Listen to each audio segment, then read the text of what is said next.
नमस्कार मित्रांनो, आज आहे आपला हंपीमधला डे 1. चला तर मग मी तुम्हाला दाखवतो आज हंपीमध्ये आपण काय काय पाहणार आहोत ते. तयार होऊन आम्ही नाश्त्यासाठी बाहेर पडलो. त्यानुसार आम्ही हंपीमधल्या लोकल फूडला प्रेफरन्स द्यायचं ठरवलं होतं. त्यानुसार आम्ही डोसा, इडली, अप्पे, मेदूवडा, सांबर, चटणी यावरती ताव मारला. केळीवरच्या पानावरचा हा नाश्ता दिसायला जेवढा सुंदर होता तेवढाच तो चवीलाही स्वादिष्ट होता.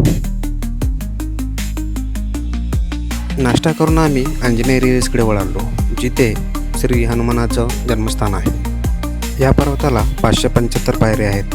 पायऱ्या जरी दमछाक करणाऱ्या असतील तरी आपण गडमाथ्यावरती लवकर पोचतो. अंजनेरी पर्वतनंतर आम्ही वळालो कोरॅकल राईडकडे, जे की हंपीमधले एक वेगळं आकर्षण आहे.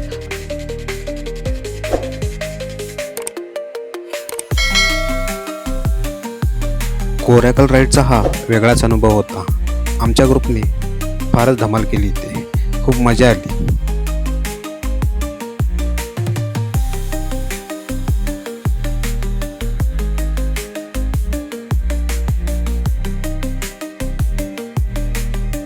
कोरॅकल राईडनंतर आम्ही वळालो विजय विठ्ठल मंदिराकडे, जे की हंपीचं एक वेगळंच आकर्षण आहे. मुख्य मंदिराची ही बनवलेली छोटीशी प्रतिकृती, जी की मंदिराच्या डाव्या बाजूला आहे. Six type of animals, six known carvings. This is frog jumping to water. माँ बंदर बैठ को बच्चा बंदर को दूध पिला रहे. सांप है जो नीचे लिंगम शिवलिंग वचन नागलिंगम. माँ बंदर बैठ को बच्चे बंदर को हाथ पकड़ के ऊपर खींच रहा. Please come this side ala. Jumping to Sri Lanka on the ocean. Yes. Hanuman. See, two different legs, tail, body, shoulder, face. Last snake moving. Zigzag.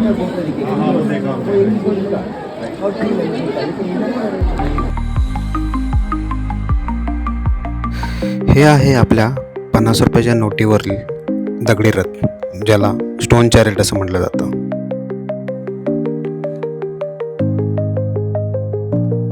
पूर्ण व्लॉग पाहण्यासाठी तुम्ही माझ्या यूट्यूब प्रोफाईलला व्हिजिट करू शकता. त्याची लिंक मी कमेंटमध्ये दिलेली आहे.